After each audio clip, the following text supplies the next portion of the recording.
When we come back this evening, fear and the brain, why we overact on occasion to threats that actually pose little risk. Finally this evening, calculating risk. 70 years ago, President Roosevelt told the country the only thing we have to fear is fear itself. The president was trying to assure the country in a speech made famous by the line that the country would recover from the Great Depression. Well, we thought of it again today while ABC's Ned Potter was working on a piece about fear. Because for all the talk of terrorism and disease, we are living through a very safe period in history, even if we sometimes don't believe it. All right, now let's see if these charts work. This is Linda. Well, I think we buy Hewlett if it gets down to 1621. This is Linda's brain. Oh, your heart's beating crazy now. You're making money. Linda Sarkeesian is a stock trader in Boston, and today a group of researchers from MIT have wired her up. What's this for, like my brain? Well, yes. They want to see how her body responds to the ups and downs of the market, her heartbeat, perspiration, and brainwaves. I have it at market. She reacts much as we all do to the stresses in life. We've been through a lot lately. Tornadoes, terrorism, war, SARS.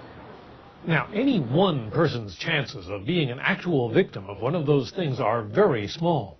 But we are biologically primed to respond to the newest threat.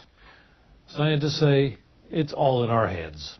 Deep inside the brain is a region called the amygdala, which sets off the emotional fight-or-flight response to a threat.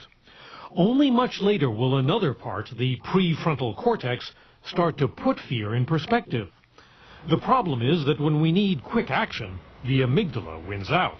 We all make poor decisions at times because we don't have enough information or we react impulsively.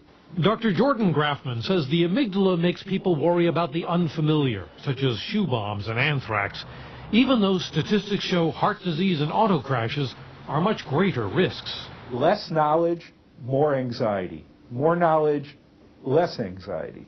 Stock traders quickly learn to control their fears. Otherwise, they would sell stocks after they tank, even if reason says they'll recover.